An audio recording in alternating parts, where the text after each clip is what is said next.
Good afternoon, everyone. Welcome to Impact Investing in the Arts, Staying Out of Trouble, or Missing the Boat. This is the eighth of a series of webinars designed to build the capacity of Canadian consultants working in the arts and culture sector as we recover from the COVID-19 pandemic. My name is Sue Edworthy. I'm a member of the Volunteer Board of Directors of Arts Consultants Canada. Before we begin, we wish to recognize that the members of Arts Consultants Canada are honored to live and work on the traditional territory of the First Nation, Inuit, and Métis peoples from coast to coast to coast, whose presence here reaches back to time immemorial. We acknowledge the historical oppression of their lands and cultures in what we now know as Canada, and fervently believe the arts contribute to the healing and decolonizing journey we all share together. We honor their long history of welcoming many other peoples to this beautiful territory. We are grateful to have the opportunity to work here. I am zooming in from Toronto or Toronto, and the land I am on is the traditional territory of many nations, including the Mississaugas of the Credit, the Anishinaabe, the Chippewa, the Haudenosaunee, and the Wendat peoples, and is now home to many diverse First Nations, Inuit, and Métis peoples. I also acknowledge that Toronto is covered by the Treaty 13 with the Mississaugas of the Credit. For those who do not know, Arts Consultants Canada is the National Association of Professional Consultants working in the arts. For the past 17 years, we have served as a community of practice for individual consultants who work to support Canada's arts and culture sector by providing services to members and clients across the country. Our membership adheres to a professional code of conduct, and our programs include professional development activities such as these, mentorship, podcasts, and networking, online and in person. Thank you, Canadian Heritage, for supporting this series, the members of our programming committee, Maurizio and Jennifer, and all of you who chose to submit questions in advance. Our Zoom protocol today, we will be using Q&A, not the chat. We are recording for availability later on the website, and we are providing captioning for those who wish it, which you can find on the toolbar at the bottom of your screen. You will also find the captioning button on the toolbar. To introduce the panel, I will pass you over to our board chair, Victoria Steele. Good day, everyone. Bonjour tout le monde. I'm coming to you from Algonquin Anishinaabe territory, otherwise known as Ottawa, beautiful downtown Ottawa-Gatineau. I have to say how incredibly excited I am by today's topic.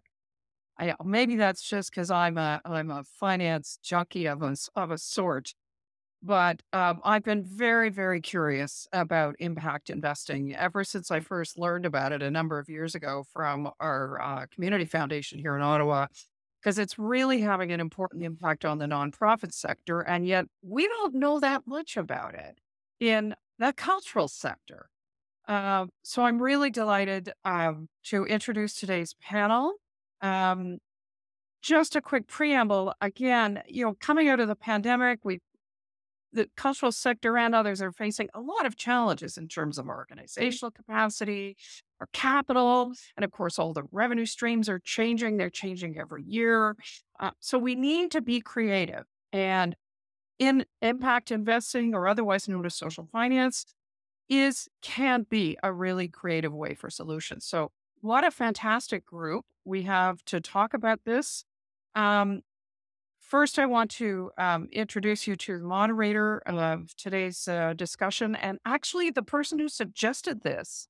And this is none other than David Maggs, who is a fellow on Arts and Society at the Metcalfe Foundation. And want to say thank you to the Metcalfe Foundation for their support, helping us to enable this session to happen. And go merci, David. This is wonderful to have you. I don't know how many of you are great followers of David Meggs, but certainly I am. As soon as I discovered his discussion piece on arts and the world after this, David carries on an active career as an interdisciplinary artist and researcher focused on the arts, climate change, and sustainability.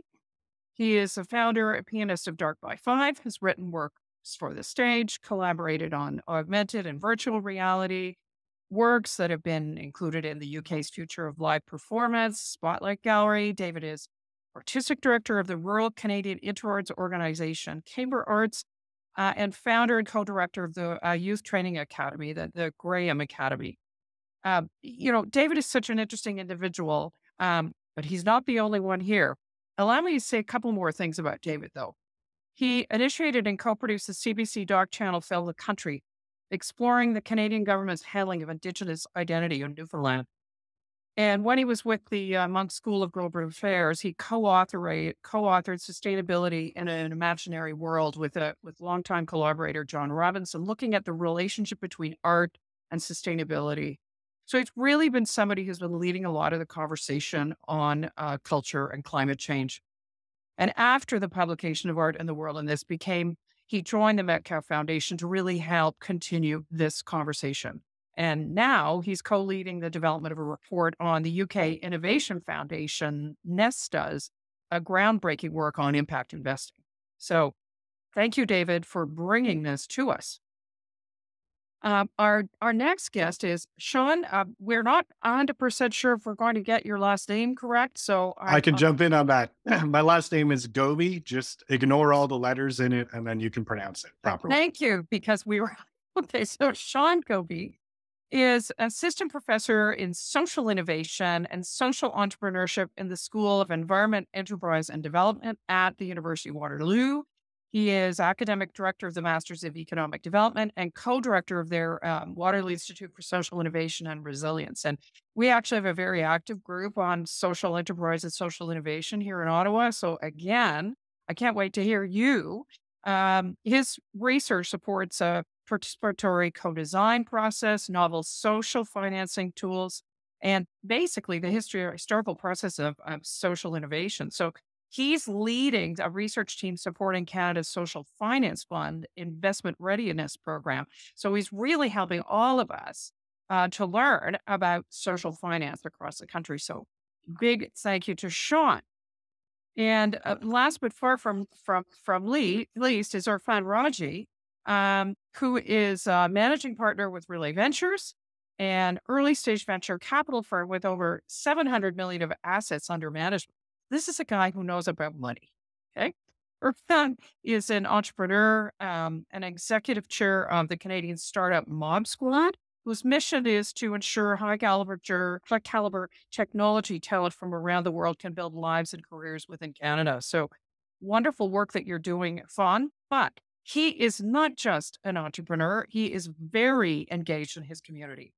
And when I looked through his biography, I thought, well, it's hard to know where to start. So I'm going to pull out the remarkable things that Irfan is doing to help contribute to the cultural sector in Canada. He is currently volunteering as co-chair of the $175 million Glenbow Reimagined Capital campaign. He is a board member of Business and the Arts, a board member of the wonderful Aga Khan Museum, and a member of the Canada Council for the Arts board. He's also, amongst other things, on the National Advisory Committee of The Walrus, one of my absolute favorite magazines. So I just want to say how delighted we are at Arts Consultants Canada to have you with us for this really important conversation today. And I'm going to hand this over to you, Mr. Max. Thank you, Victoria. That's very, very generous in terms of your introductions. And thanks to Arts Consultants Canada for the generous welcome, but also for indulging today's topic. This, as you know, as we might think, it maybe came out of a little bit of left field for a lot of people. That impact investing is not a strong theme inside cultural strategy conversations right now. However, that might be about to change, and so we felt like this might be a good time to check in with some folks that really understand this issue thoroughly. Impact investing might be something that we're going to be learning a lot more about. And so the question of what it is and what kinds of implications it might have for Canada's cultural nonprofit sector, I thought it'd be good to jump on this relatively early. I just want to be clear, my main role today will probably be in trying to keep the conversation from getting too sophisticated. I'm entirely well suited to that role inside the space of impact investing. This is new to me. I am learning about this with my eyes wide open, trying to understand, as the sort of subtitle of the gathering suggests, is this something where we're missing the boat, or are we sort of wise to kind of let this opportunity pass us by? I'm very grateful, as you just heard, we've got two incredibly thoughtful leaders on this topic.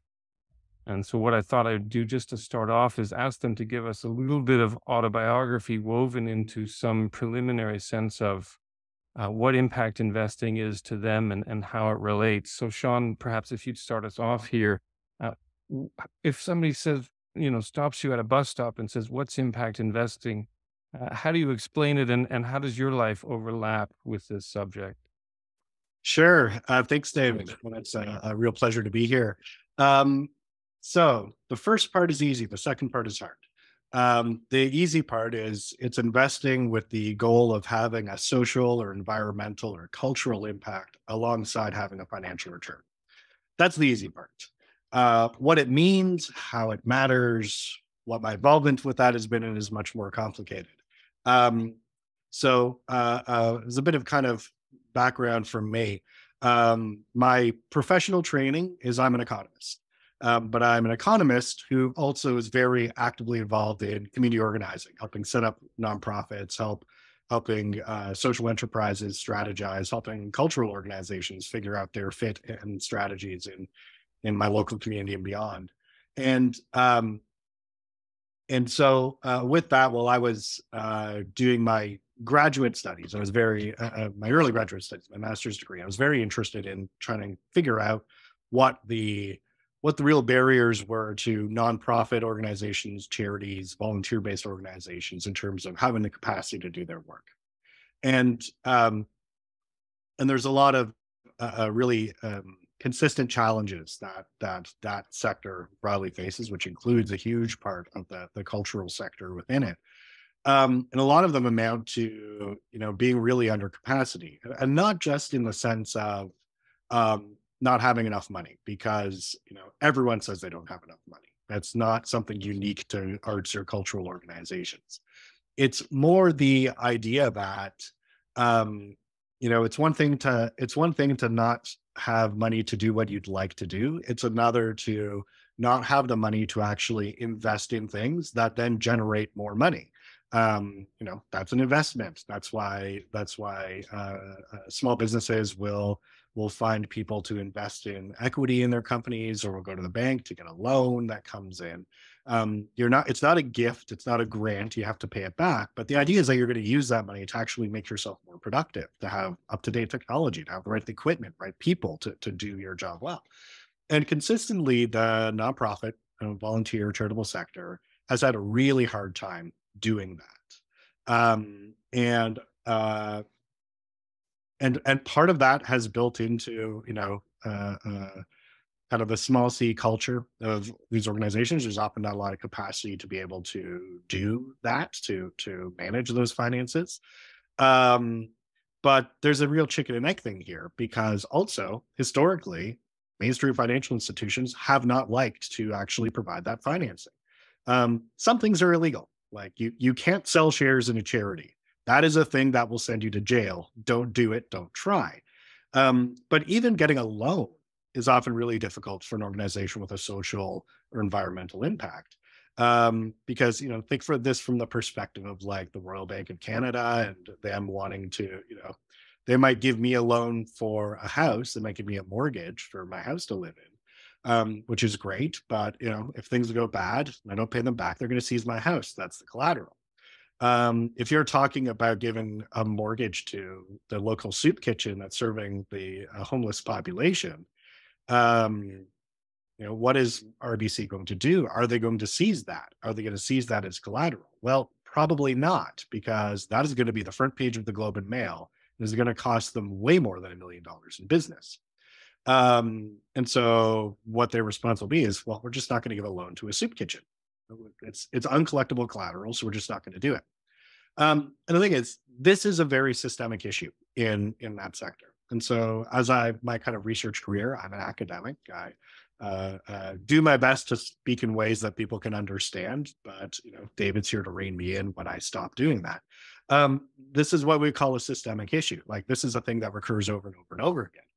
And so the social finance space, impact investing, is in some ways is offering an out. It's offering that these are investors who are willing to take on that risk, who want to take on that risk because they see they see this, on the one hand as a way to produce that positive social, environmental, cultural value. But on the other hand, this is also potentially an underserved market. Like maybe a lot of these institutions can actually pay these investments back. They just haven't been given the opportunity. So that to me was interesting. So I ended up, that was the focus of my PhD research. It's been the focus of a lot of my research, kind of moving forward as I become a professor at the University of Waterloo. It's also been the focus of a lot of my consulting work with different organizations, different social enterprises, has really been focused on strategizing around social finance and thinking where it fits in. And through that work, I've become really tightly involved with Employment and Social Development Canada's Canadian Social Finance Fund. Money has yet to flow through that. It's $755 million that's supposed to go into impact investing. It was announced in 2018. None of the money has actually come out of that yet, but hopefully this year it will. However, there has been funding that has gone as grants in a program called the Investment Readiness Program to help get social purpose organizations ready to accept that funding. And so we worked on the project from 2019 to 2021, which was looking at converting for-profit small businesses into social purpose organizations upon the retirement of their leaders. And that went really well. And then when it came to the second round of the Investment Readiness Program, ESDC suggested we work with the Canadian Community Economic Development Network to actually map out this space and evaluate it to figure out, where are their barriers, where are their opportunities, how can we make recommendations moving forward? And we're in the midst of that right now, which is really nice because it puts us, we really have our fingers on the pulse of where a lot of this sector is coming from, where it's going, and really how the public policy piece is fitting into that. So with all that to say, that's kind of how I fit into the space right now. And just as I guess a word to kind of kick us off for you as folks who are working in the arts sector, is that this social finance space is not a panacea, and there's a lot of organizations for whom going down this path is going to be a waste of time, or frankly destructive. It could be very counterproductive. But for a lot of you, it's worth exploring. And I think, like any money, it comes with strings attached. If anyone has ever received a grant and has had that money come in, you've got, man, that is free money. That was easy to get and really easy to report on. And none of those things have caused anyone or organization a headache. Kudos for you. I have yet to see a single dollar of grant money that looks like that. Social financing comes with different headaches, different strings attached, but it's not a freebie. And really does require a lot of thinking about, what the business model looks like for the organization to see whether or not it's a fit. So I'll leave it at that right now and hand it off back to David. That's great. Thank you, Sean. And that, I think, opens up a lot of themes that we will come back to, particularly the question of the ESDC initiative that you raised. Irfan, I was so eager to have you as part of this conversation because I know you're actively involved in the cultural sector and the arts, but you sit inside, forgive me for saying, a kind of, hardcore financial perspective. You work, very much from the financial perspective on these issues. Does your definition sort of vary? How would you define this space and maybe a little bit of context around some of the work that you've done relating your capacity and expertise in finance to the kind of work that you do in the cultural sector? Thank you, David. And, thank you to Arts Consultants Canada for the opportunity to join you. I love talking about this topic. It's a passion area for me. I am in finance. I've worked on Bay Street and on Wall Street. But I've also had a fortunate career to be able to spend time in the nonprofit sector. And, on social finance, this is not a new topic, but it's also extremely complicated. Like how you define this, there's different ways. So if you think about how you define it, I would say historically, it's things like social impact bonds or repayable capital like loans. It's B Corps who are investing in companies that have a social mission that's combined with a financial mission. So B Corps are companies that need to change their bylaws to say that they, unlike a typical company whose only job is to look for the shareholder, the equity owner, a benefit corporation in its bylaws says that it actually takes care of all stakeholders. So that includes employees, it includes the community, it includes the environment. So to make decisions at the board in a very different way with a very different fiduciary responsibility. And Mob Squad, where I'm the board chair and I'm the founder of the company, is a B Corp as an example. It's got a financial outcome, but also social outcome for Canada and our employees. And so that's sort of traditional sort of social finance. And, you know, my involvement, David, you asked, I mean, I chaired the first social impact bond in health in Canada that the Heart and Stroke Foundation launched to reduce the incidence of stroke. It was very successful and paid our investors back. And so these are investors that took a risk to put up equity capital, that if we didn't deliver our social outcome, they would take a capital loss. And if we did, they would get a small gain. And so it's a very unique financial instrument, but it really aligns incentives. I also have started a B Corp. I've invested in B Corps. I've invested in companies personally and also in our fund that we believe have outcomes that are greater than just the financial return to the fund. An example is at Relay, where I'm a managing partner, we invested in a digital journalism organization. We expect to get a financial return, but part of why we're doing it is because we believe that the media and quality media is important to democracy. And we think that that's failing right now. And so there's absolutely a social outcome there. I also chair the board of Heart and Stroke's impact funds. We have a $40 million fund that invests not grants, but actual dollars into companies that we believe if they can commercialize a technology that we've grant funded will actually have an outcome and an impact on Canadians' health as it relates to heart disease and stroke. So that's what I'd say is traditional.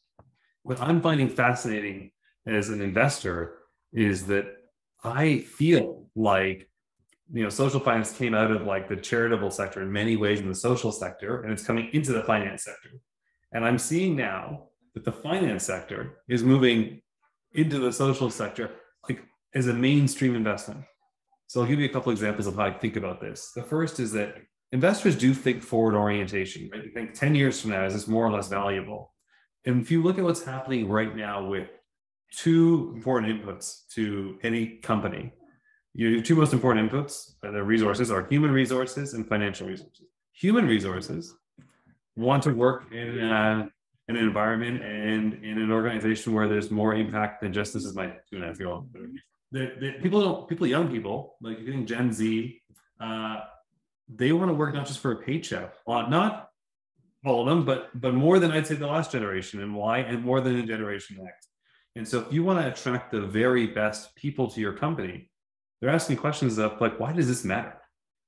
And then if you think about financial resources, as there's a wealth transfer to the younger generations, and they have a different ethos and a different value set, that money is moving more towards companies that aren't just trying to deliver a profit, but deliver a return. So traditional investments are moving into the social realm, which I think is fascinating, and a great example of this that we are living right now. If you looked in the last 2 years in Canadian oil and gas, profits have doubled, tripled, quadrupled. Stock prices are only up 50%. Why? There's a massive rotation of financial resources out of the sector. So even though traditionally they sort of double, triple, quadrupled their equity prices, when there's less demand for that product because that money is going towards an opportunity that has like more of an impact return as well, you're seeing this change. So I think we're getting to this magical place that both these things are going to converge. That's great. You know, I've been trying to hold a bit of a spectrum in my mind, and we'll maybe start to populate this with a little more specificity as we go on, that there is perhaps, you know, on one end, we might think there's the good old grants that the nonprofit sector is very familiar with. And then we would look way down the other end of that spectrum to sort of mean, nasty venture capitalism that has one priority in mind, and that's it. And there's this sort of emerging space. What I love about that examples that you gave, Irfan, is to watch the way in which both ends are kind of moving towards the middle in a sense. Yeah, and I think what's interesting also, like David, you're like, that's what I think is happening, and it's not going to happen overnight. Like it's gonna take a decade or 2 decades where this thing sort of just melds together. And, you know, Sean, to your point, I think the catalytic event is this social finance fund in Canada, at least. I think that is going to accelerate this and move this faster than we've seen in the last 2 or 3 or 4 years, which is very exciting for somebody like me to spend my time, in the charitable sector, in the finance sector, but prefers to be in the middle, because then I can sort of satisfy both things for myself and like not have this dichotomy in my life. What I find interesting so far is that this is in some ways new capital. So, we raised the social impact bond. It was not large. It was about $4 million. We went to our donors at Heart and Stroke as a first example, and they gave us money that they wouldn't have given us as a donation. They took part of their financial portfolio to help us. And so that's purely additive to the nonprofit sector. The challenge, I think, that at least for me as a leader, a nonprofit leader, also in the art, not just in health, is trying to figure out how do we do this in the art? Because I've seen it successfully now done in the health sector. I've seen it in other sectors. It's in housing is an example, but the arts, we haven't figured that out yet. And it's not because we haven't started thinking about it. We just haven't come up with what's the aha that'll make this happen, and we'll start the first flow of this type of capital into the sector. I mean, if we could unpack that over the next hour, we will have done all right for ourselves. So I hope we can kind of stay close to that as a basic challenge. What does it mean to figure this out within the cultural sector? I always have to take myself back to a fairly basic sense. Like I have to admit to both of you that it took me a long time to go, oh, it's not a grant. It was you're growing up inside the cultural nonprofit world, you think there's grants and these kinds of grants and those kinds of grants and, grant, but everything's a grant. Just to get my head around the idea of repayable finance. And to say this is about creating loans that help you do things that you couldn't do otherwise. And so just as a sort of preliminary definitional moment for me, I go, okay, I have to stop thinking about grants and I have to start thinking about loans that are sympathetic to the kinds of things I'm trying to accomplish. The next piece of that I had to sort of fill in then is to say, if we're going to get those loans that are balancing social impacts with financial impacts, a kind of social return and a financial return integrated, I've got to figure out how to talk about my social impact. I've got to come up with some way to say in a conversation, say, well, what is the social impact that you're putting on the balance sheet here? I wasn't terribly well equipped to do that. And so I'd be interested from both of you just to hear a little bit of your thoughts on how the arts sector can show up in that question of social impact. How social impact is starting to weave together with financial impact when we're dealing with impact investing opportunities. And then what's the cultural sector's play inside that conversation? Well, I'm happy to jump in on this because and take it back in a couple of different directions here that I think are useful. One is just thinking about who is looking at and who's making these decisions. When Irfan is talking about that, we basically have this part that's coming out of the charitable sector and this part that's coming out of the financial sector. They're sort of coming together. I think that is absolutely true that that's what's happening. And it also in a lot of ways exposes one of, I think, the critical weaknesses in the current social finance space. So I remember being at a workshop out in Vancouver with that was actually being held at the Van City Credit Union. It was probably about a dozen years ago. And I would say historically, Van City and the ecosystem around there has been one of certainly on the leading edge of this space across Canada. There's a few hot spots, and that's definitely one of them. And one of the things that some of the folks there were saying at that point was that the challenge that they're facing in this impact investing space is that, we don't know whether the right thing to do is train our bankers in how to be social workers or train our social workers in how to be bankers. Because the thing is, either of those directions doesn't actually suit impact investing particularly well. And there still is a real gap in understanding, like the integration of both those things in a really synergistic way is something that as a social finance sector, writ large across Canada, and I will say actually around the world, no one has really figured out entirely yet. So how do you talk to the financiers? It's tricky. Everyone's still figuring it out. So don't think the arts and cultural sector is particularly far behind there. No one has really nailed it yet. But I will say that you actually have a lot of things that are worth thinking about as a starting point, a lot of skills that you've already developed that I think are still applicable. They're just worth reframing. So let's even take the idea of a grant. Like, what's a grant? Is a grant when someone says, to those who are uninitiated, for those who haven't gone through grant writing, grant receiving, grant management processes, someone completely outside of the sector, when you're at a holiday dinner or at a barbecue in the summer, and they ask you, what do you do? I write grants for arts and cultural organizations. Oh, it's great. You get free money because you do this art stuff. Like, sure, okay. As you all know, no, that's not what it is. But as a starting point, one of the ways we often frame granting is as really like it's donations, but bigger. And some of them are. But in practice, a lot of grants look like someone is buying something from you. Now, the people who are paying for it aren't necessarily the ones who are consuming it. This funder here, this arts council here, is paying your organization to perform some artistic and cultural activities that are then used, consumed, enjoyed by an audience over here.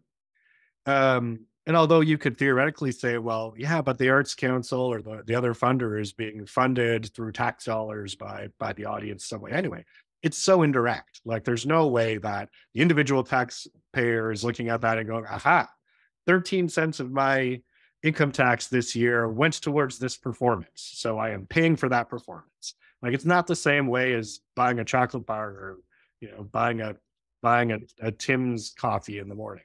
In that case, you are paying for it, you are consuming it. The funder and the customer are the same person. But what you are in the position for with many grants is that you essentially have this organization, whether it's a foundation or it's an arts council or something else, that is kind of acting as the de facto purchaser of what the performance, the artistic and cultural events and products that you're putting on. So they're paying for it, but they aren't necessarily the ones who are actually consuming it. They aren't the direct audience themselves. So how do you fill in that gap? How do you tell this funder that this audience enjoys that work? Well, that's where a lot of your reporting comes in.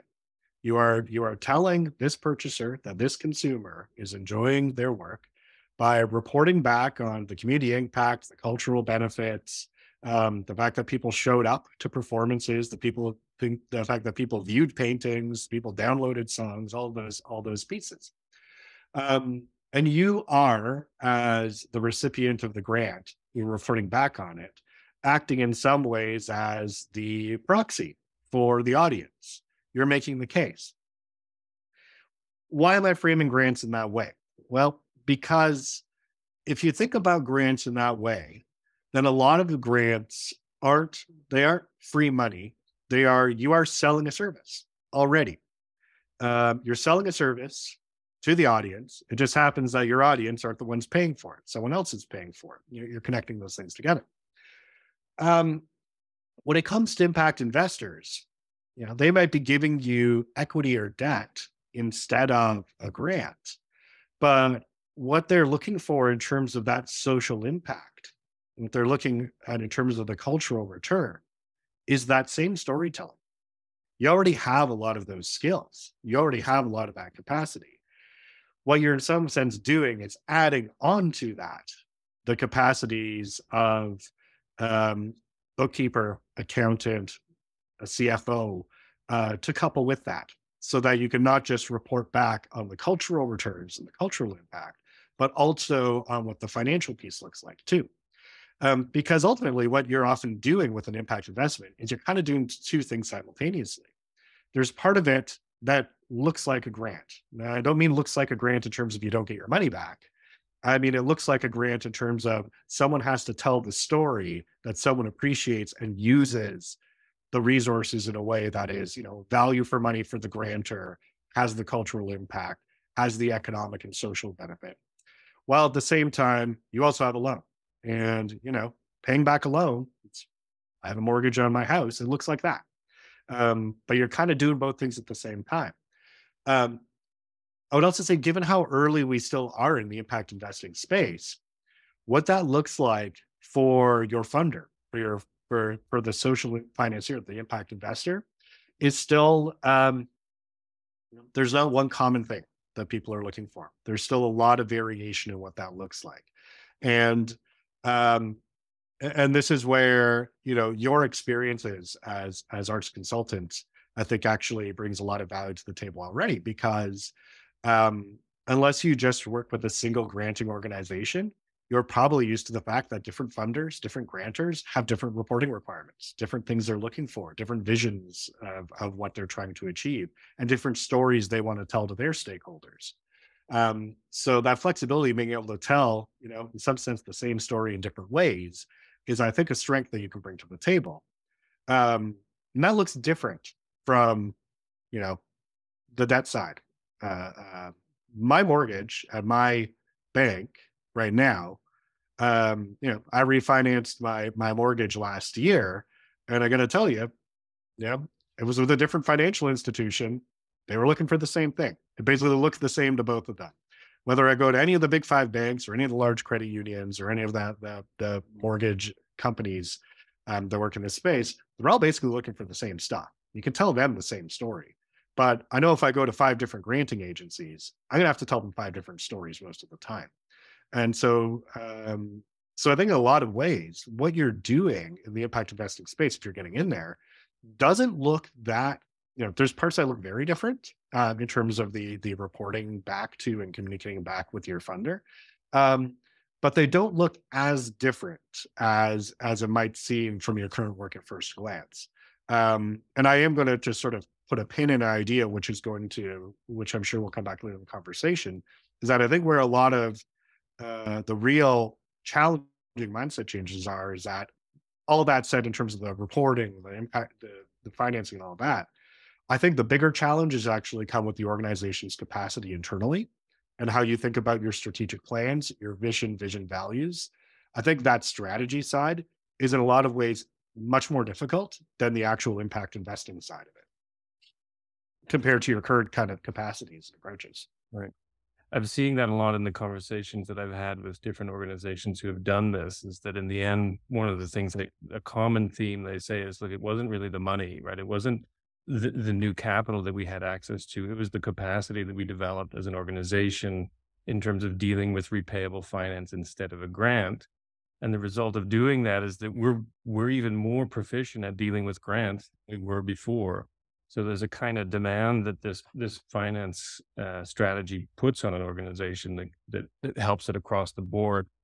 I feel like it's still useful for me to get a more of a concrete sense of what this landscape entails. And in a piece of reading that I was doing recently, they broke it down in terms of supply side, demand side, and intermediaries. And Irfan, I'm wondering if you would just grab hold of that way of breaking up this landscape and just help me understand that in a little more concrete terms. When someone's saying supply side or demand side inside an impact investing context, what are they referring to there? And what is this thing known as an intermediary inside this space? Yeah, I mean, it's a great question. And, again, this is like nascent and complicated, and the definitions go into so many different things, right? So you bring up, David, like the idea of it's not a grant, it's like a repayable loan. Well, that's one structure. There's also equity structures, right? Where people get a piece of a business. So I'll give you an example in the arts, which is I was pitched an opportunity to invest in a company that has created a marketplace that allows more artists to have access to sell their visual arts works at a much lower commission than a standard gallery. So first, barrier to get a gallery to carry you is a real barrier for visual artists. The second is, if you get one, they take half of whatever the revenue is. And so a business that has created a marketplace that's enabled by technology that couldn't have happened 30 years ago for individual arts consumers to be able to purchase a broader variety of art is good for the consumer. It's good for the artist, and there's a business in that. So is that a grant? It's not really a grant. It's a business, but it's got a social outcome, right? So that's social finance, in my opinion, right? Like enabling that to happen. It's a betterment to society for, and there's, I think for artists, that's a cost to galleries, right? So there's a whole debate around like what's the net benefit to the sector, but I would view it still as positive. On the supply side, what we mean is the supply of capital. And to me, I do view this as a different pool of capital. For those of us that are fortunate to have an investment account, we have income that we donate, and then we have this like our RRSP. Well, it's a different pool of capital. But that's the supply, people that want to do something good with their money, not just get a financial return.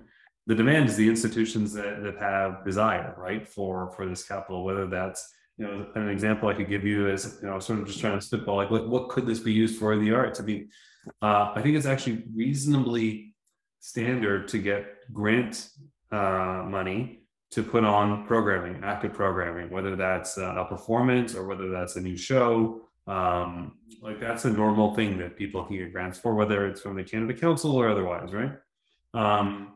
It's slightly more difficult to get a grant, but still possible to get a grant for capital construction. So if you think about like building a new gallery, I think it's very hard to get a grant, but maybe still possible, very hard to get a grant to build a restaurant inside an art gallery. Like, I think that people would be like, I don't know, but having a restaurant inside an art gallery makes people stay longer, more likely to come, maybe go to more shows. Like there's a real net benefit to a gallery to have a restaurant. So they all do, right? Could you get a repayable grant to do that, right? So effectively a loan. So that I look at that and say, if you build a restaurant and the business plan works, it will be profitable and you can afford to pay it back. So we're sort of filling that hole that you don't get to own a part of the gallery.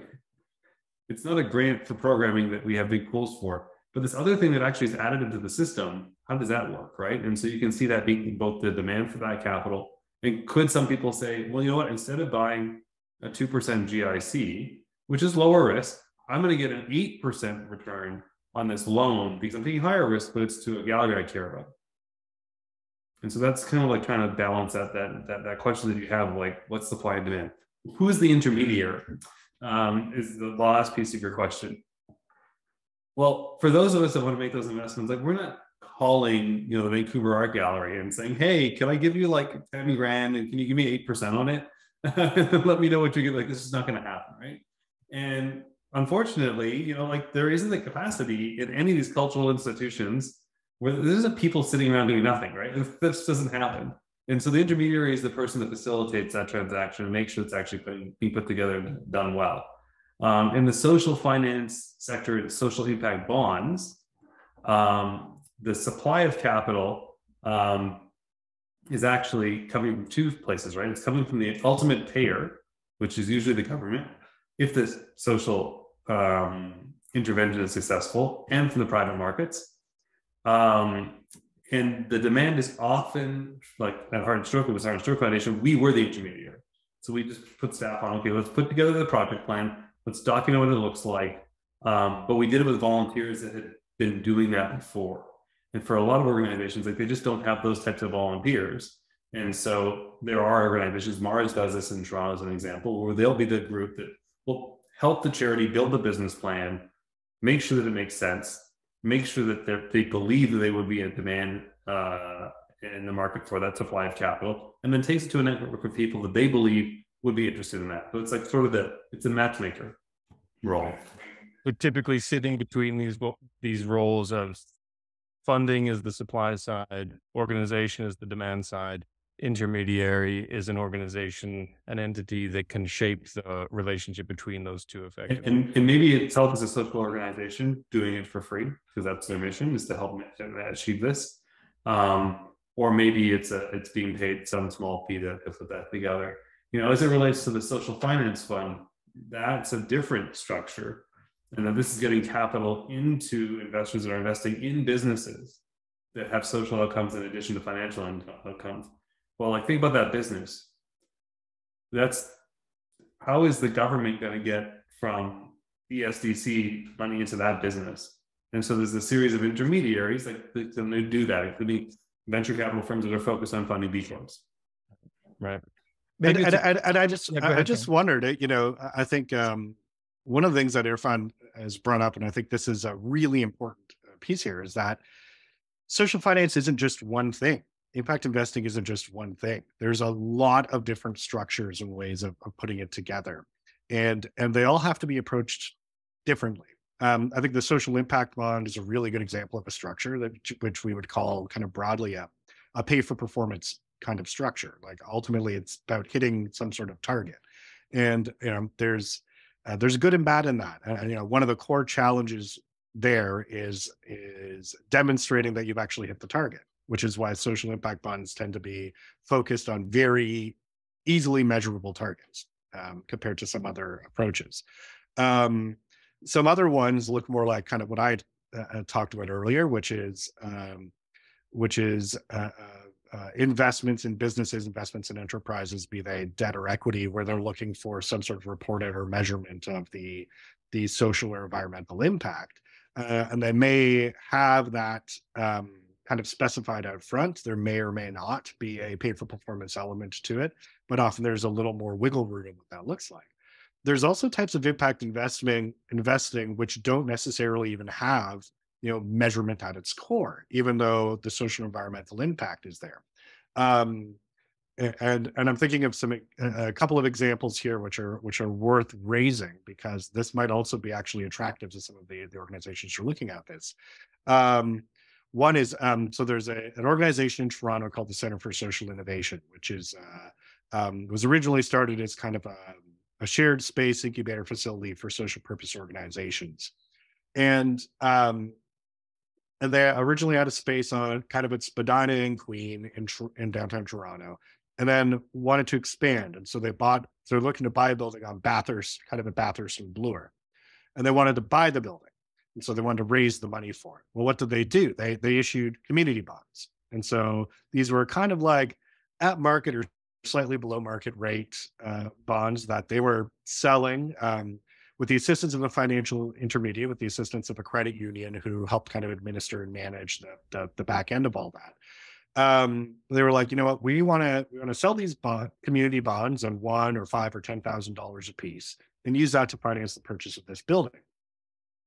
And so the way that they raised that money, the network that they went to, is all of their tenants. They had a few dozen social purpose organizations who were tenants, and basically went to them and said, and this kind of goes back to what your friend was saying about bringing in new capital, said to them, hey, your donors who donate to your organizations, do you think any of them would be interested in helping pool money together to buy this building? And they did very successfully. And so they were able to buy this building on Bathurst Street, retrofit it, and fit 100 more organizations into their network because of that. And they've since expanded that model elsewhere. They actually spun off an organization called Tapestry Capital, which specifically focuses on setting up and managing these community bonds. And but if you think about like what the impact measurement looks like for that, they do some reporting out about what the impact was, but really what the impact measurement was is that the people who were investing in CSI, the Center for Social Innovation, through their community bonds, could talk to the organizations that hooked them up with that investment in the first place and go, hey, is the construction happening? Is the space better? Are the services better? And they could also go onto Bathurst Street, look in front of the building and go, that building is there. That's the evidence. That's the story, is the thing itself. Locally here in Waterloo region, there's an affordable housing real estate investment co-op called Union Sustainable Development Co-op. I'm a member. I bought a $500 share. I provided them with a $10,000 debt investment. And very much the same thing. Like, what is the impact? What is the measurable impact there? Well, they report out about how many affordable housing units they provide, but also I can go onto Lancaster Street in Kitchener, see that those buildings are there and go, oh, that's the story. That's the measurement, is the thing. And so when Irfan was talking about, this idea for, say, like an arts or cultural space, putting in a restaurant, in some sense, like, what is the impact? What's the story? It's the fact that when you go to a concert, now you can also get a snack. That's the story. That's your demonstrable measurement. And some of the additional impact stories and measurement will come out of that. Like you can also talk about as an arts organization that this has brought in more people. This has let us put on bigger performances. This has meant that we can put on performances 5 nights a week instead of 2 nights a week. Like you can tell those stories too. But ultimately, a lot of the proof in the pudding, especially if your investors are in fact the community you're primarily serving, comes from the fact they're going to show up and they're going to see it and go, wow, this makes my arts and cultural center a more vibrant, interesting, better place that I want to spend more time at. Right. Irfan, you said something pretty tantalizing early in the conversation that I want to circle back to around the ESDC program, this $750 million that we're hearing a lot about that's set to change the social finance landscape in Canada, describing this perhaps as a catalytic moment for this work. And I'm wondering if I could get you to couple that with the feeling that you had that culture's not quite there yet, that a catalytic moment is coming for the social finance strategy in Canada, and culture may be just a few steps behind. Can you sort of give us a sense of why you think there's a catalytic moment coming, and then what it is that culture might need to do to catch that train? Yeah, I mean, I think part of what's going to happen here, if I understand what they're doing correctly, is that by putting capital out, I think they will create larger and many more intermediaries, which is a piece that's somewhat missing. Like there is demand for this capital from companies that have social orientation, B Corps, people that are trying to pursue sustainable development goals, people that are actually working in the DEI space as it relates to entrepreneurship and venture, because it's terrible. I mean, the number of funded female entrepreneurs, number of female funded Black and Indigenous people of color entrepreneurs is not where it needs to be. And so there's demand there. And part of why I get comfortable this is going to work is if I understand it well, they're going to do something similar here that the government has done in the venture capital industry already. They have a program called Vicky, which provides first loss capital, and it encourages private investors, based on the structures they've created, to de-risk opening their own balance sheets and their own portfolios to a new asset class they maybe don't have as much experience in. So 10 years ago, a lot of Canadian investors weren't investing in venture capital because they didn't understand it. They thought it was risky.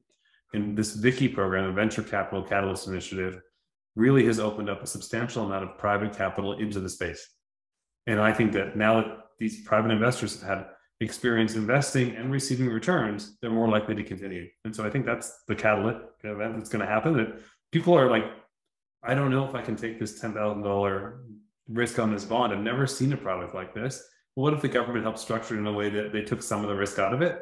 So you're more likely to jump into it, right? And then if you have a positive experience, you're more likely to do it again. And so I think that's the piece that I think I believe will lead to, it takes a long time, right? VCAP and 2 Vicky programs have been 15 years in the making, so let's not expect the next few all going to be different. But I think the early investors are going to be the winners here. And I say that because this is a Wayne Gretzky skate to where the puck is going in analogy. If you buy an apartment building as an investor that's at a 9% cap rate, and you know it's going to be at a 6% cap rate in the future, and the math on that would be if you have $1 of revenue and a 9% cap rate, it's worth $11. If you have $1 of revenue, or sorry, profit, it's got a 6% cap rate, it's worth $16. 16 times 6%, since the dollar, 11 times 9% is the dollar. So if you knew that was going to happen, you buy a building for 11 and sell it for 16, would you do it? Of course, that's a pretty good investment for a physical asset. Well, what makes the 9 go to 6? It's the supply of capital being more interested in that building. And I believe the supply of capital is going to be more interested in social finance substantially more in the future than it has in the past. And so you have this tidal wave of capital coming in with a set number of assets, pricing of those assets must go up. And so therefore, I think that the early investors in these social finance products and the social finance funds are going to be very well compensated for taking, new, outside, but somewhat hopefully risk constraining investment positions. It's an exciting time. I mean, that's my hope. It's entirely possible this is like risky and it doesn't work. And remember, like a lot of this is going to be new managers that have never managed capital, right? There's not many Black or Indigenous asset managers of venture funds, if any, really, in the country. So giving money to new managers is a huge risk. But I think the tidal waves will be in that direction. So I think they have some tailwind. I think the government program is going to help de-risking. And I think in the totality of all that, 10 years from now, we will have more people doing this in a way that's different than they have before. Right. But you're giving us a story similar to the one at the beginning where you saw once that strategy was put in place, it actually leveraged new money that came to the table that wouldn't have done so before. We have the example of happening 3 times with 3 other programs in the past in Canada. So we can at least point to, yes, it's social finance and it's not venture capital, but it's been successful before. So it's not entirely new to you to take this risk. And maybe some of those investors that were early investors in venture capital, you know, if you invested in venture capital in Canada in 2006, 2007, 2008, you've done very, very well. And if they remember that experience, they'd be like, yeah, being early is maybe where the opportunity is. I mean, people that invested in venture capital last year aren't so happy this year. I will say to, you know, build on what everyone was bringing forward. The idea of having first loss capital in here, which is in some sense what a lot of this social finance fund money is likely to be. Like what that is doing is, you know, it's de-risking. It means that social finance fund money goes in, other investor money goes in. If things go bad, comes out of the social finance fund's pocket first. Isn't actually even entire. We're talking about this from the venture capital side. It's not even entirely new from the social investment side space in Canada either. You know, I am based in Ontario, so I am an Anglophone, but I know that a quarter of Canada is in Quebec, and there's a lot of really interesting stuff that has happened there with a bit of a longer track record. And so the Chantier de l'Économie Sociale, which operates exclusively in Quebec, and it has been doing so since in its precursors since really the 1970s, has been experimenting with a lot of first loss capital for social and cooperative ventures for decades now. And a lot of what is happening with the social finance sector, with the Canadian Social Finance Fund, in a lot of ways is trying to take learning that has happened in Quebec and trying to bring them throughout Canada. I mean, not just from Quebec, but certainly other government Canada funds as well. So I think you're right. I think there's a track record there that this might be leading into in potentially a really positive way. And then to also add to that, because of the peculiarities of the social purpose organization space, this is where that funding for the investment readiness program came in. So with the original announcement of the $755 million, and to talk about the private sector matching, the idea was that, and we'll see how when dollars start flowing. I see there was a question about this, which I'm assuming we'll get to through the chat. But when we see the dollars flowing, like the goal when this was announced in 2018 was that it would never be just the Canadian Social Finance Fund that would be investing. It was always going to be, you know, I think their goal was to have for most of their investments a 3-to-1 private sector investor match for every dollar that went out from the Canadian Social Finance Fund, with a ratio that was closer to 1-to-1 when they were looking at equity deserving groups who, as again, your friend rightly pointed out, have traditionally faced a lot of barriers to accessing capital and also managing capital. One of the investment readiness program partners, New Power Labs, if you're curious, has actually been doing a lot of research around trying to track the demographics of people who manage and make decisions in the financial sector to try and firm down those numbers a bit better. But the investment readiness program, which in its first offering was $50 million in grants that were given out, about 3/4 to social purpose organizations, and we're in a second round of it, which is another $50 million right now, is primarily focused on building the capacity side. So it's sort of de-risking it from a different angle. It's not de-risking it as a first loss investor. It's trying to de-risk it through the building of capacity for both the social purpose organizations themselves to be able to manage this investment, but also the kind of ecosystem around them that that plays a role in matching, training, developing the skills to be able to engage in social finance. So it's part of what makes me curious, because I got very interested in this topic after realizing that I run a small cultural nonprofit in Eastern Canada. On two separate occasions, we've done repayable finance on different projects, but I didn't know what impact investing was. And there was, we looked around to find the best possible capital that we could access. And it was a commercial bank that we ended up working with. Or in one case, it was a community bank, but the interest rates on that community bank were, once they kicked in, they were very high. And so I've been very curious as to say, well, what is it about the cultural sector and the funders that are surrounding the cultural sector that have been late to the game on this? That question of capacity. I missed that question. You asked that question already, David. I missed that in my last response. And there's a couple of questions in the chat. I'd love to hear what other people are thinking. Or We're going to get to those. a big group here. So I think in the cultural sector, the issue has been in other sectors, the methodology to measure success is often clearer.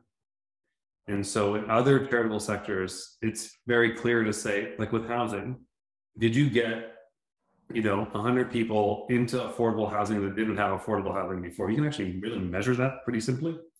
The first social impact bond was in prisoner recidivism in the United Kingdom. Did the people go back to jail or not? I mean, it's very simple. I find in the arts, a lot of our impact is like changing society, changing conversations, changing discourse, frankly, improving the overall discussion in the public square. There's a whole series of things that we do. How do you measure them? I mean, you can measure how many people come to a show, but is that really the impact, right? There's also a bit of a sorting piece that comes here too. So, David, you were talking about being able to actually have repayable finance twice already, but outside of the umbrella of impact investing, just sort of happening with a community bank or a commercial bank. Not all impact investing is going to flow through the Canadian Social Finance Fund. A lot of the capacities are getting built, will hopefully in many cases lead to organizations that, while they're waiting for the Social Finance Fund money to flow, after that capacity is built, they now look attractive to a commercial bank or a credit union or some other set of lenders or investors. And so, we will, I think there's a lot of that probably already happens. We just don't call it that. We don't have that terminology about it. Do I think that my favorite Ethiopian restaurant in Kitchener provides a lot of cultural value? I absolutely do. Do I think there's any impact investment money flowing towards Muya and Jara? No, I don't. But I think I have great meals there, and I'm sure they have financing from a commercial bank. I think it's in some sense, a lot of the question is, there's already and this isn't, and I'll say this isn't just for the cultural sector. It's actually a lot of socially impactful sectors. There's already parts of these sectors that are commercially viable for mainstream lenders. And in some sense, what the impact investing is doing is bringing in a bit of a different angle and hopefully creating some space that is a bit different, and hopefully opening up some space that is, again, new capital that is not just what the commercial lenders are going for or just what traditional granting agencies would go for either. And one of the reasons social impact bonds have been in the spaces that have already been mentioned is the easy measurability. And the thing is, easy measurability is also the stuff that makes a lot of government programs and grants attractive too. And so, the more that the impact investing looks like stuff that government already does, cool, get to have more money in there, but it doesn't open as much space as when we get into these more complex work areas. It is going to be the walk before we run, right? Like, as we reinforce that, we'll take more and more risk and get to more and more nebulous outcome measurement, right? We can get more and more comfortable, but we're not going to hop there. And I think that's why this sector, it's been hard for this sector to lead, but I don't think it's not going to happen. But, I'm suspicious that it's going to, I feel like there's enough people that would entertain happily the sense that, okay, you know what, I'll take your social value, your social impact at face value. You're an arts organization. I think the arts are great. You're in when it comes to a question of the social impact aspect of this. But then the arts organization says, okay, what am I going to do where I feel like I can return this money?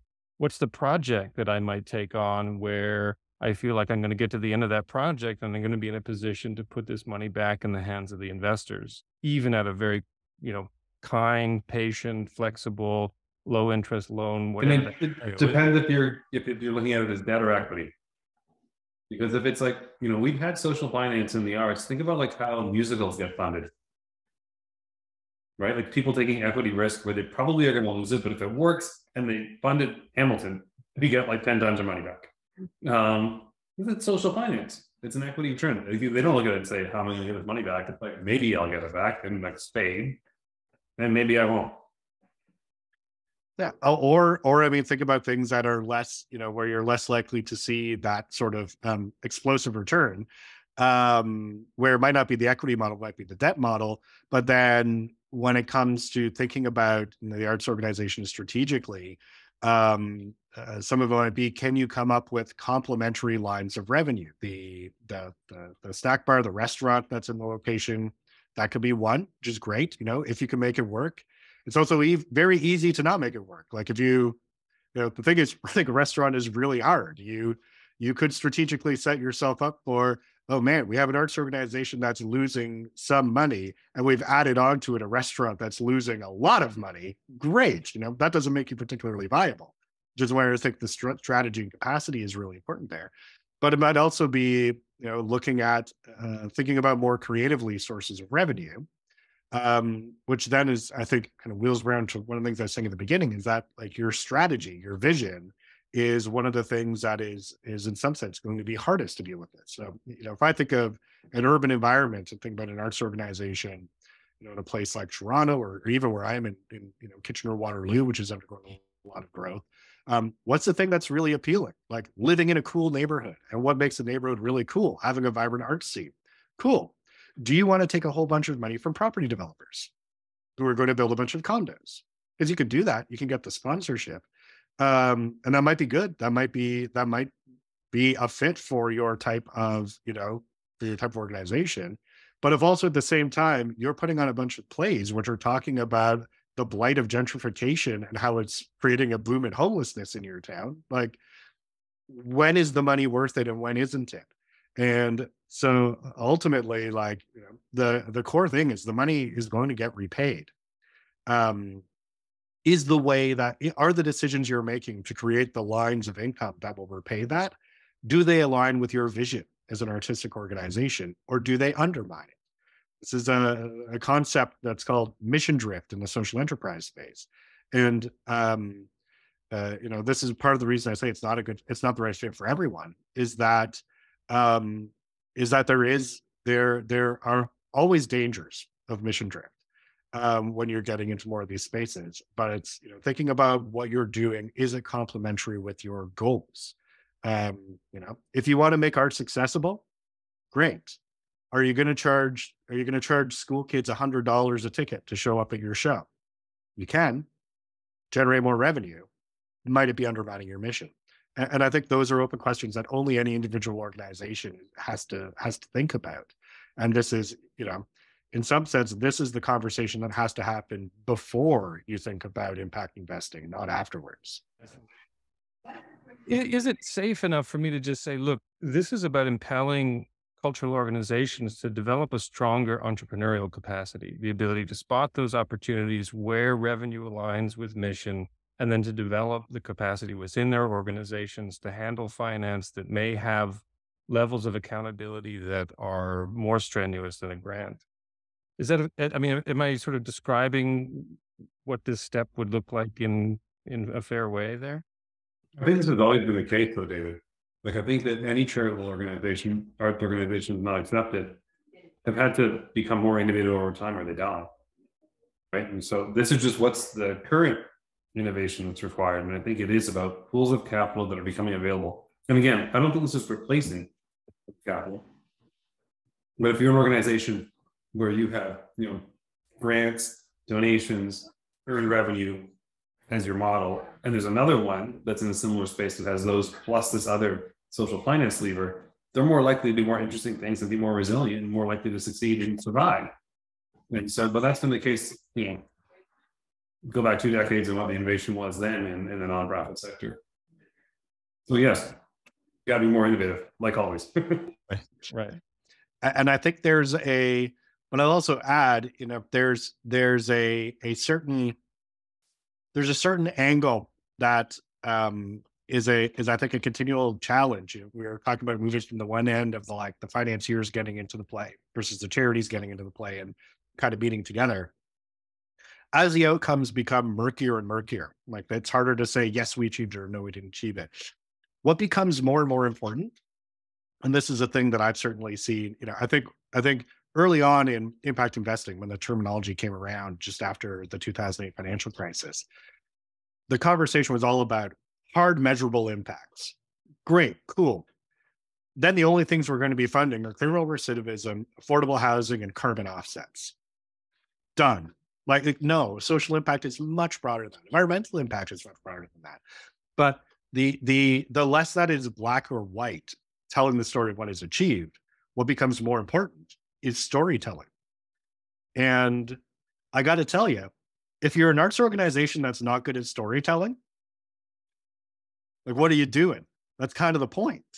And that, I think, is actually a capacity that becomes more and more important as this whole marketplace develops. And lean into that, lean into your strengths. If the conversation about impact investing for your arts organization just stays at the level of your CEO and your board of directors, then I don't know if it's going to work for you. I think you actually need to think about the strategy more broadly and include your artists in there. Right. I'm just going to jump to some questions that have been coming in on the chat before we close.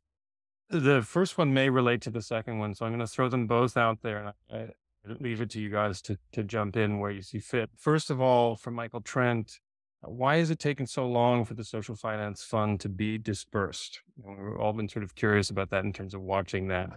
And are you surprised by anything that came out of the Readiness Fund? I'm going to just add Victoria's question to this. It may relate in the way that you guys track through the answer to the first one, or you can bookmark it for a second one. But where do we go to learn how to do this properly? I would have immediately evoked the Readiness Fund as a way to do that, but perhaps you've been surprised by something there that makes that not the right answer. I'm happy to talk a bit about both of those pieces from not quite the inside, but I think about as close to the inside as you're going to get. So why is it taking so long to disperse? Two pieces, which are interrelated. One is, in some sense, the obvious one. We're all on Zoom right now. We've all been on Zoom for 3 years. A pandemic made things really messy and slowed things down. Now, I think they were probably expecting the Social Finance Fund dollars to flow, by 2019 or 2020, and this got in the way. But I think there's also another piece that has slowed down the disbursement of the social finance funds. So you remember, we're talking about a bit of this is about capacity for arts organizations being able to manage something other than grants. Well, as a grant recipient, yes, that's a thing, and that is hard to build that capacity. You're not the only ones who don't have the capacity to run things that are a bit more complex than just grants. Government doesn't always have the capacity to run things more complex than grants. And this, I think, has been, my sense is that has actually been a challenge from the federal government side of things, is figuring out how to structure things within the rules, the regulations, the policies that run throughout the federal government. For a federal ministry that's almost entirely has worked on grants, grants and contribution agreements and all these other bits of running government programming. They're not used to managing repayable debt or equity instruments either. Now, I will say that part of the way they've been trying to approach that is that the money is going to flow out not directly from ESDC. It's going through wholesalers. And hopefully we're going to hear fairly soon who those wholesalers are. I believe they've been selected, but they haven't been publicly announced yet. But I'm expecting sometime this spring or summer, we will get to hear from that. But my understanding is that's been one of the key things that's been holding it back, is just internally government, they have this great idea, but then the actual implementation is hard for them. too. Pretty fair assessment, I think. I mean, I don't know. John, you're probably closer to this and followed it for longer than I have, but I don't think it's a lack of intent. You hear these guys talk about it all the time, so it's not that. But I think it is complicated to do. And the challenge will be, even when like this gets announced, hopefully, it still takes time for the capital to get into the economy, right? Like, you announce a wholesaler, well, then the wholesaler has to find funds, and those funds have to find investment opportunities, and it's not going to be fast, but it is moving. That's good. And in terms of just a cultural organization puts up their hand and says, I'm interested, where's the first place? If they came to either of you, where would you send them? Irfan, do you want to take that?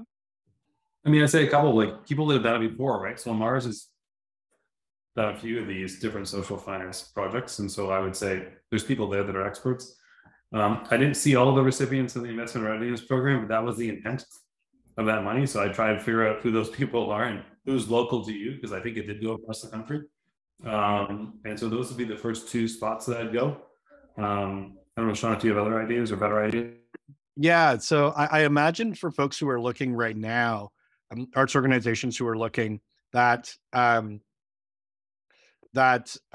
lot of where your interests would probably be going would be to some of those key partners in the investment readiness program who are doing the capacity building.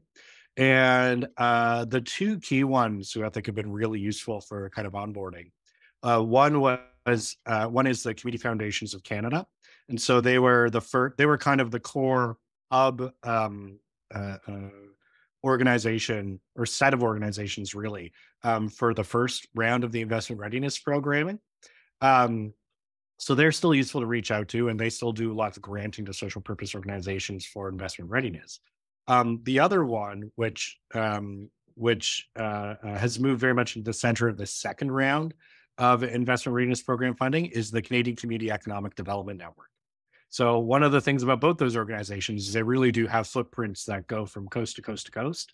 And even if they don't have on the ground folks, can kind of help link you with the people who might be where you are, to help build those connections. There's a wider range of organizations that are funded, but those are basically the two biggest kind of hub IRP partners from the two rounds of the program.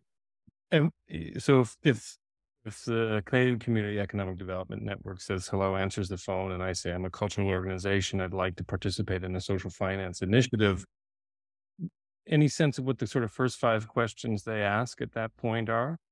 It's a good question, because what they'll probably do is that I think they're trying to set themselves almost as like the reception desk for the for the investment readiness program.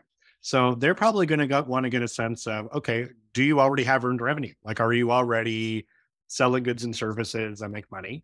Do you have any experience using a repayable capital, whatever that looks like? Trying to get a sense of your entrepreneurial culture and whether, how much capacity do you already have?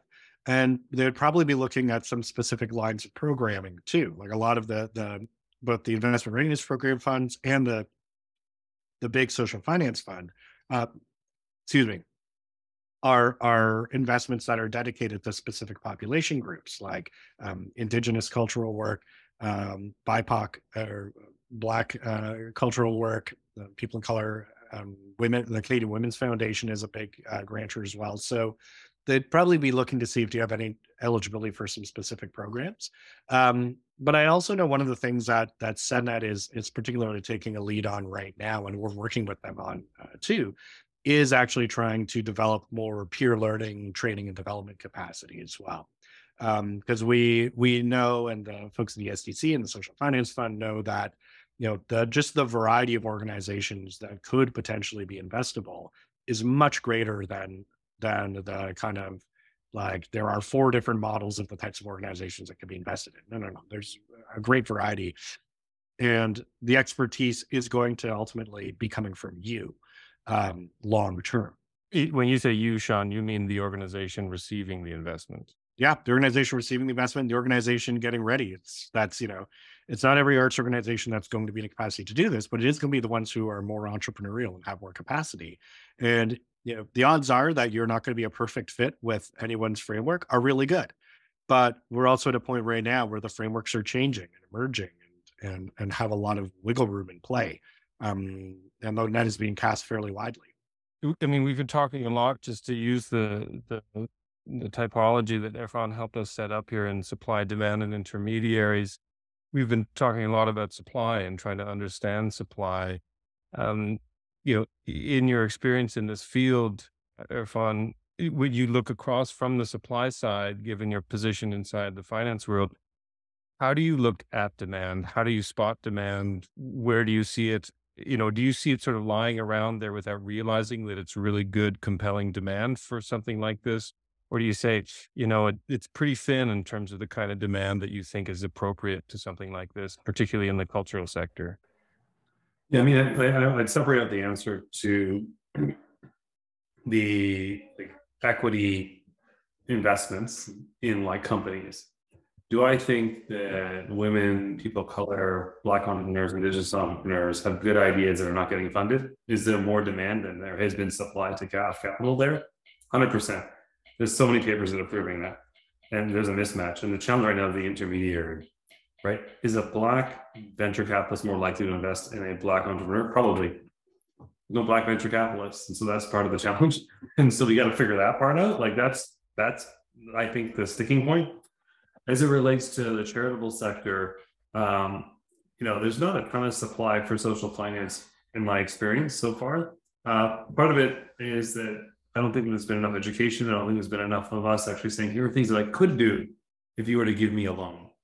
And some of it is, we need to see examples. We need to see role models. We need to see other things that have been successful to say, yeah, I could do that, right? So if Gallery A does something in Halifax, Gallery B in Regina can be like, just copy what those guys did, right? And so we need some of that as well to inspire us to create opportunities for capital to come in. Sean, do you want to take that? Well, I think I totally agree with what Irfan was saying there all around.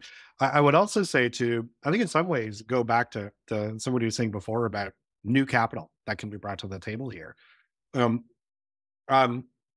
Think about from especially if you're the organizations you work with are charities. Think about the ways that you already access new resources. I'm not going to talk about capital here. I'm going to talk about traditional ones, volunteers and donations. Who do you go to first if you're going to try and get donations and you're looking for small scale donations? You go to your volunteers first. They're already invested with you. They already believe in what you're doing. Similarly, if you have donors, who are you going to recruit first if you need volunteers? You're going to go to your current donors. That the people who already have bought in might be looking for new ways to contribute or get involved. Similar, that might be new sources of investment capital too, if you end up being in a position where you have some of the right tools that will allow you to do that. I mean, this is probably more in the direction of community bonds, the money that comes out of the social finance fund.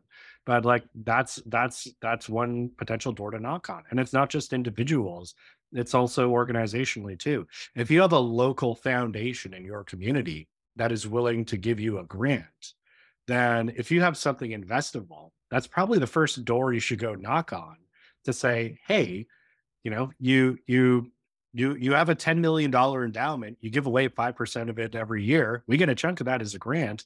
How about moving some of your endowment over to us? Because they also might not, know that is an option, but you can open up that conversation with them. Right. So I know we've got a hard stop at 2:30 Eastern. I want to grab this question from Kate Proctor. This is the last one that came in. Just looking at, the rules that are governing what a not-for-profit or charitable organization can do around earning, and how this does or does not mesh with what's emerging in the social impact or social financing space. Have you guys run into this and good advice? Yeah, I mean, the quick advice is that it can be complicated. You do need to double check and you do need to get legal advice. And sometimes you need to set up a subsidiary to do this thing. But it's totally doable, but you do need to make sure you're crossing T's and dotting I's, because if it is in your base entity, sometimes it can trip some rules and you could risk your registration with the CRA, right? So, but it's doable. But I'm not a lawyer. every time I look at this, we hire a lawyer and we say, figure out how to do that. 100% back that. Yeah, also not a lawyer, also not an accountant, but those are the folks you need to get on board for this.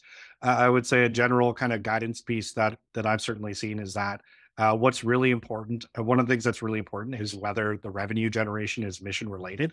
The farther outside your core mission you get, the trickier things become. Like there was in the 1980s and early 90s, there was in the United States, which has some different but similar rules around this stuff.